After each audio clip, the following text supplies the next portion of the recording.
And welcome to another edition of the 422 Business Show. I'm your host, Bill Haley, publisher of the 422 Business Advisor and 422bizmag.com and 422business.com. We've got a great show for you this month, all about economic development in the borough of Pottstown. And we are going to spend the entire half hour talking to the executive director of PAID Inc., Pottstown Area Industrial Development Corporation, Mr. Steve Bamford. Steve, welcome to the show. Thanks for having me, Bill. Great. Let's just get started telling our viewers a little bit, what is PAID? PAID is a not-for-profit 501c3 that was originally created as an affiliate of the Tri-County Area Chamber of Commerce back in 1965. In more recent years, it was reorganized. It was reorganized by a partnership of the Borough of Pottstown, the School District of Pottstown, and the county acting through the County Redevelopment Authority. That was in 2010. Okay. I came on board as its executive director in 2011. All right. We are charged with basically being the point on all things related to economic development as it relates to the borough of Pottstown.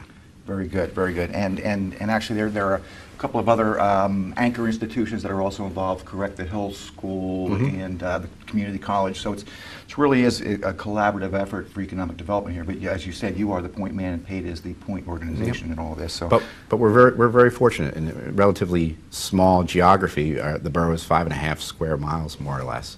We've got some great anchor institutions that care very much about economic development. You mentioned the Hill School, the community colleges, West Campus, and then we also have our largest employer, the hospital, Pottstown Memorial Medical Center. Can't leave them out. Yeah, absolutely.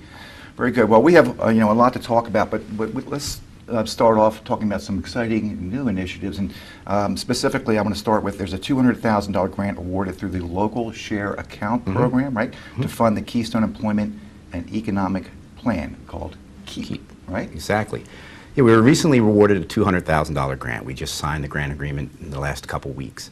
That's through the state? It is. Okay. It's the Local Share Account Program, which is more commonly referred to as gaming funds. Okay. When these, when the various gaming venues, casinos, were established by legislation that was passed at the state level, that legislation authorizing the creation of those casinos also called for a portion of the revenue that comes to the state to be set aside for local economic development purposes. Brilliant. I thought it was only for seniors, but that's good news. Yeah, it is. Okay. Yeah. So in this case, the Valley Forge Casino right. Generates revenue for the state, which in turn sets aside some of those funds in a bucket, specifically for economic development in Montgomery County. Okay. It's a competitive process. We applied for it, and we were recently awarded the maximum grant amount, which is $200,000. Okay. This is for feasibility work. Okay.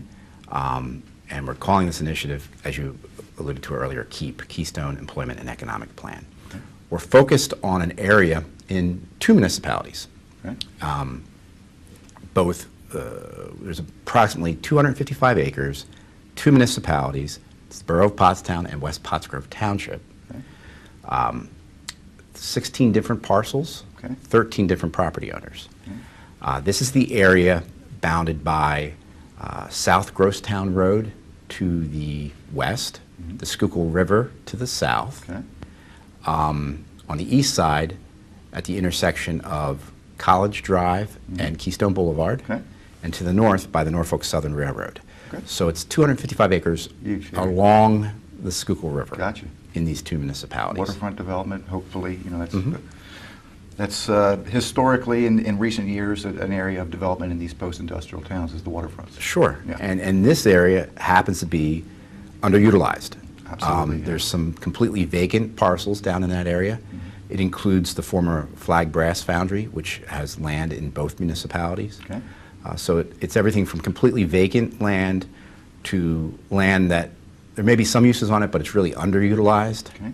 And then there are parcels where there are viable businesses currently operating down there. But we're taking a look at the entire area and spending this money to basically collect information, package it all up, and then go out to the private development community and say, hey, we've better defined this opportunity for you down there. What do you think? What is your level of interest in developing that area? So that would include an assessment of the infrastructure, say. Exactly. Does it include things like, visioning, planning for potential uses, and historically what has succeeded in those types of parcels? We're not so much looking for a vision. What we're doing is collecting information. So it is things like infrastructure, Right. assessing the utilities that are down there, but it's also doing boundary and topographic surveys for all the parcels down there. It's environmental reviews and assessments. It's wetlands evaluation. Okay. It's looking at what would physically need to happen to integrate with the railroad down there to see if rail served development of some sort makes sense, because we're contiguous to the Norfolk Southern Main Line, Right. the Harrisburg line. It is taking all this information, creating a base plan, and then using that to create a specific plan. A specific plan is a tool that you can create under the Pennsylvania Municipalities Planning Code that says, all right, we've got these two municipalities that each have their own zoning ordinances and their own subdivision and land development ordinances, but if we create a specific plan, it makes it so much easier for a private developer to come in here and say, rather than deal with two municipalities, now I have an idea of Sure. what I can and can't do down there. Right. Right. We take all this information, we go out to the development community with a request for interest, and ask private developers to tell us, given this information we're providing you, what is your vision? What resources could you bring, and what is your level of interest in doing something in these two municipalities in that area? And I guess ultimately, too, what would you need to make it happen? And that's the next step, I guess, but Exactly. first step to start. I remember, it may have been 2010, 11, I can't remember exactly when now, but the Urban Land Institute came in and, of course, did a analysis of the economic development potential of the borough. And I think one of their primary recommendations was that development along the waterfront, obviously. Yep. But one of the biggest potential obstacles was that there's railroad tracks that run right along Sure. the river, which could be an impediment to potential development, even particularly, say, residential development as opposed to Right. industrial development.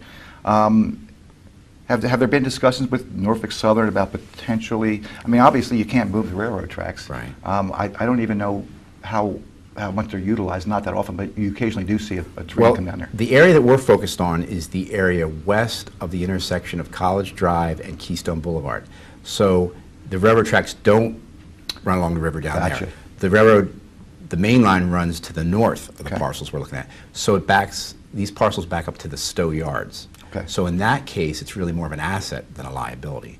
Gotcha. Both municipalities have the area down there zoned to permit for like light industrial uses, so rail served development may be one scenario that might make sense down there. Right, so it's actually a benefit, not a detriment. In that case, and down that end, obviously, Right. where you want to put industrial uses, but how about along Industrial Highway here in the borough where, and now obviously we, not surprisingly maybe, but the Hanover Square homes that have gone up with the view of the river, obviously Sure. they're on the opposite side of Industrial Highway, but there are additional parcels as you move eastward, I guess, that potentially could be a place for a larger and maybe a more upscale residential project like they've done in Conshohock and other areas. Yeah.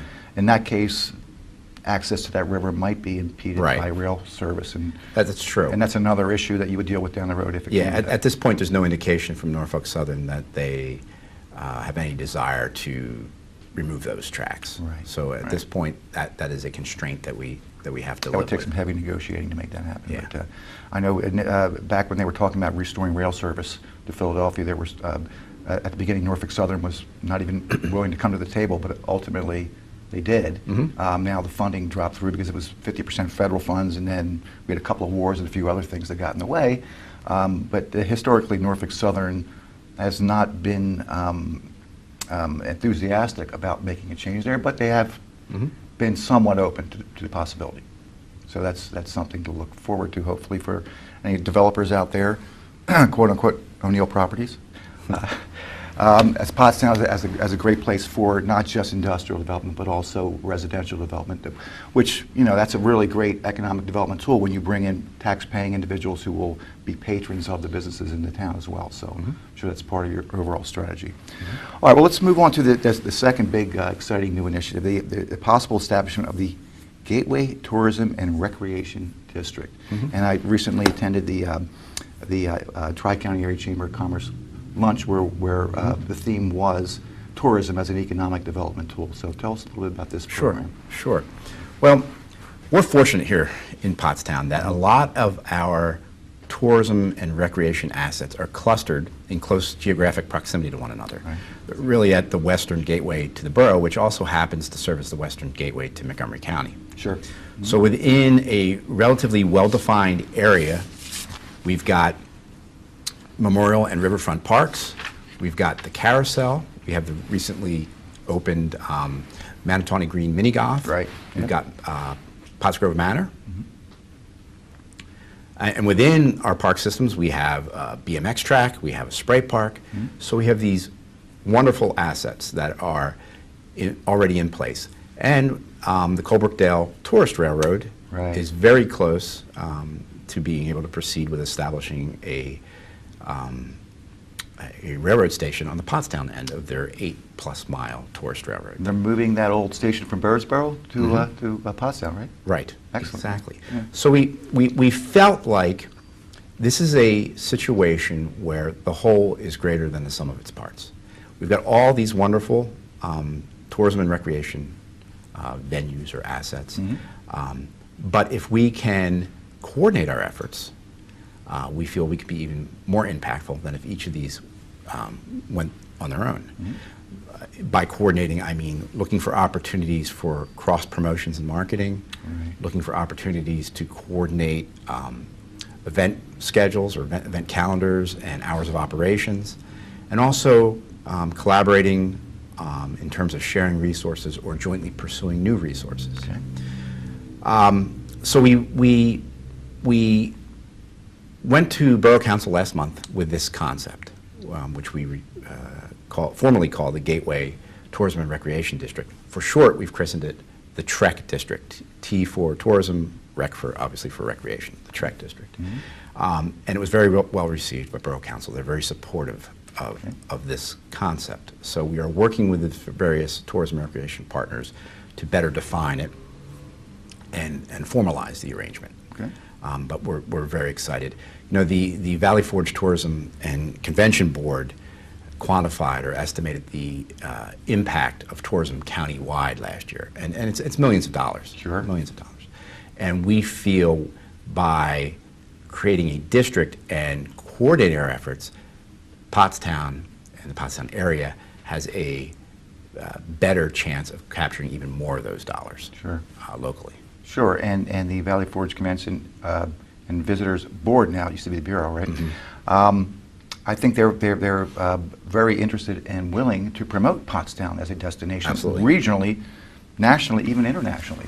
And obviously, you know, the King of Prussia Mall would be part of the area that they promote, which draws people from all over the world. Sure. So, you know, if they're tuning in to that board, they're going to come here to the King of Prussia Mall from Japan, say. They're going to be here for a little while. They're going to want to do some other things, and a nice little ride out to Pottstown with all these amenities. If they know about them, it would certainly be on the radar screen for that. So it's Absolutely. a really, really good thing. And you know, this whole idea of tourism, people don't realize, you know, you're talking, obviously hotels are going to benefit, but people spend money, you know, restaurants.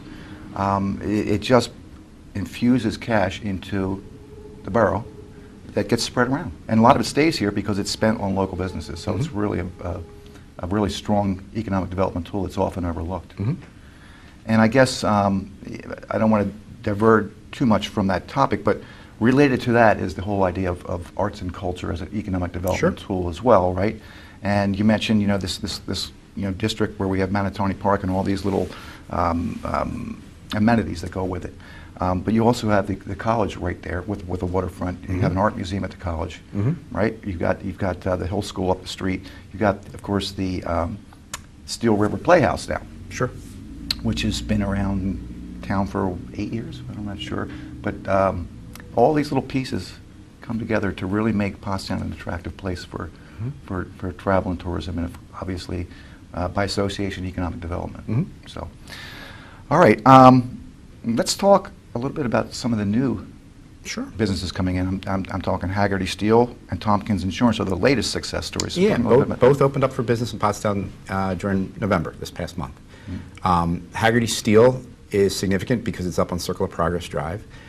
They constructed a brand new 9,000 square foot rail-served building. It's the first building to be constructed on Circle of Progress Drive probably in over 20 years. Wow.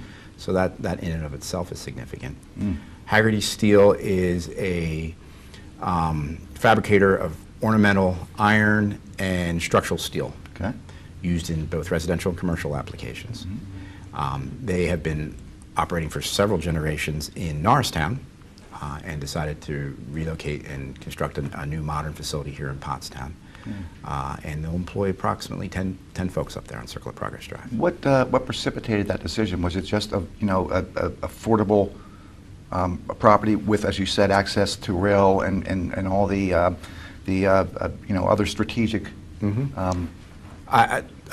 Tom Haggerty did an extensive search of available parcels. He didn't want an existing building. He wanted to construct his own building. Okay. And Pottstown was in the geographic area he was comfortable Okay. looking at locations in, and it was also affordable. Okay. There's no doubt about it. As you get further west from, say, the greater Yeah. Valley Forge area, Right. the cost of land is more reasonable out here. Right, right.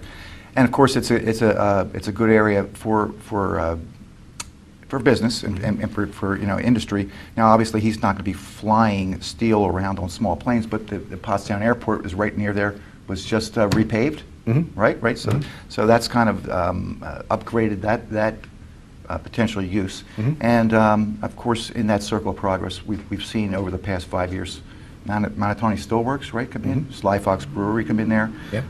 So it's kind of under the radar. There's a lot going on right in that little area, right? Yeah, it's a much more vibrant business park than it was just a couple years ago. Right. A lot more activity. And those employees, 10 here, 10 there, 20 there, they come downtown for lunch, right? Sure. I mean, this all comes together, and that's how you kind of rebuild, a downtown like Pottstown, a post and desert town, is you bring in, boots on the ground, so to speak, that are going to be consumers in the downtown. Sure. Who are also employees in the borough. Yeah, it generates economic activity, it creates jobs, and it also, we can't lose sight of the fact that it contributes to the tax base. Oh, yeah. Particularly when we have a new building going up.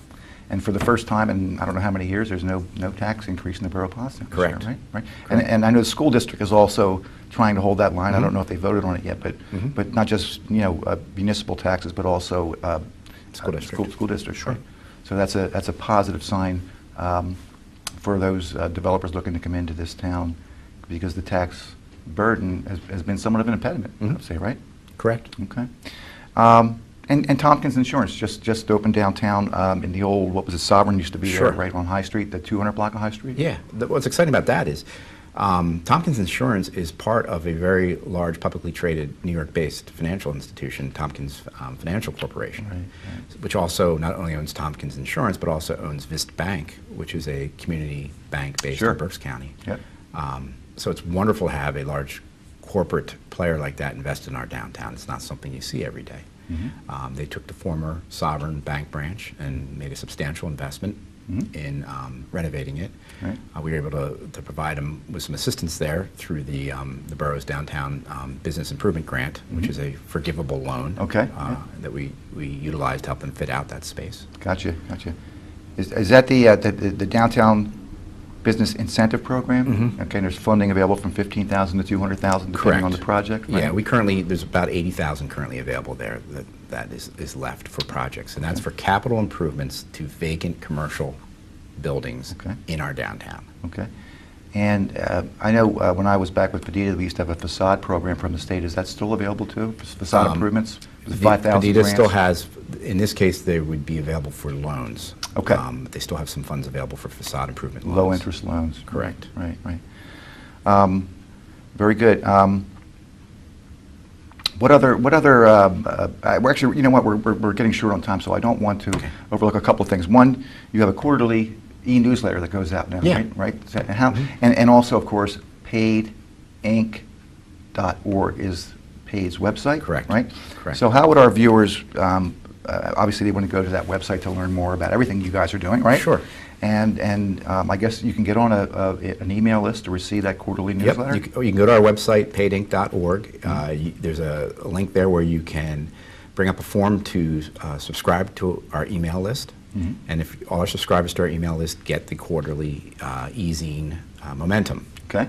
Momentum is published by Paid, but it's really a collaborative effort in terms of developing the content with our partners, the borough, the school district, the Pottstown Area Health and Wellness Foundation, the Hill School, the community college, the hospital, and PDITA are all partners in this effort. They help us develop the content.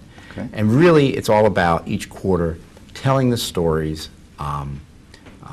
that help change the perceptions of Pottstown. Because those of us who are very much involved in Pottstown on a day-to-day basis are aware of all these terrific stories that the general public is not always aware of. Exactly.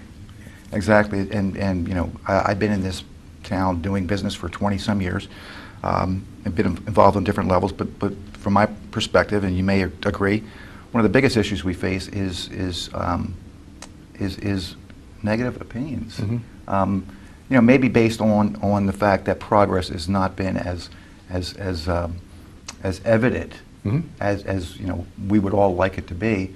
But that's a hard thing to overcome, isn't it? And particularly when you want to attract developers and retailers, say, from outside the borough who are considering a place where they might be able to come in and have some success in terms of investing their time and their resources. So, I mean, that's a really big, important thing that you do in terms of just putting out the positive information that's there, but just kind of gets hidden or you know, overtaken by some of the other, you know, not so positive outlooks that are expressed often. So, yeah, and it's a challenge in these days. Folks are just bombarded with information, right? Sure. So to get your story out takes a lot of organization, a lot of effort. Sure. And collaboration, and of course, you know, there are a lot of individuals and organizations in this borough that are all working toward a positive end. So it's just a matter of, as you're doing, coordinating your efforts and then finding ways. Now, how about you know, using you know, LinkedIn, Facebook, and social media to get the word out? I mean, on different levels, they're all doing that. Every organization, I'm sure, Paid as well. Yeah. Oh, absolutely. We're using social media, and it's about you know, consistency in the message you're sending, and repetition, and multimedia. You know, video, like you're utilizing here today, is a very important tool for any organization. Sure. It's about reaching people through various medium. Right, and it's also not about so much about quantity, but it's about quality of information too, because as you said, people are overwhelmed. But when they're presented with something that has some interest to them, that's your opportunity to cut through it, right? So it's all about using these tools to reach out to the public. Steve, if a developer out there or a retailer is interested in learning more about, you know, the opportunities in Pottstown, how can they get a hold of you? Sure. Our number here is 610-326-2900, extension 223. They can go to our website, paidinc, or paidinc.org, or they can also send an email to info@paidinc.org. Okay. All good stuff. And we only have a minute or two here wrapping up, so just, you know, we haven't mentioned there's a couple like Proximity Cafe, a couple little places opening, you know, some restaurants, West End Alley opened up. What's your outlook here? I'm very upbeat. Cool. You know, it took decades for us to get in the situation that we're in, and things aren't going to turn around overnight. Sure. But I'm very encouraged by the positive momentum that we have. I agree, and of course, some things are out of our control. One being, of course, the economy, but that is moving in the right direction now. You know, obviously, you know, officially we're out of the recession, and certain industries are doing very well, but others are still kind of catching up, and real estate in particular. But the trend is toward more economic activity and opportunity for everybody. So that bodes well for Pottstown. It does. I would say. Yeah. It does. And of course, the other thing is demographics. I mean, you look at the success of Phoenixville. I would attribute a lot of that to demographics, to pharmaceutical companies nearby, to proximity to King of Prussia Valley Forge. Pottstown's kind of, you know, isolated, not isolated, but, you know, you have Reading and you have that King of Prussia, and right in the middle, but ultimately We'll benefit. will benefit because Sure. it all moves out here. So, Steve, it's been very interesting talking to you. I could talk to you for hours, I'm sure, and I'm sure our viewers are very interested in learning more. So they'll be getting in touch with you hopefully. And I want to thank our viewers for watching our show. We certainly appreciate it. And for you business owners out there, I would encourage you also to keep an eye on the 422 Business Advisor. If you don't receive a copy, you can certainly subscribe either at 422bizmag.com, or you can give us a call at 610-323-6253, and we'll be happy to add you onto our free mailing list for the 422 Business Advisor magazine. So thanks for watching, and we hope to see you again next month.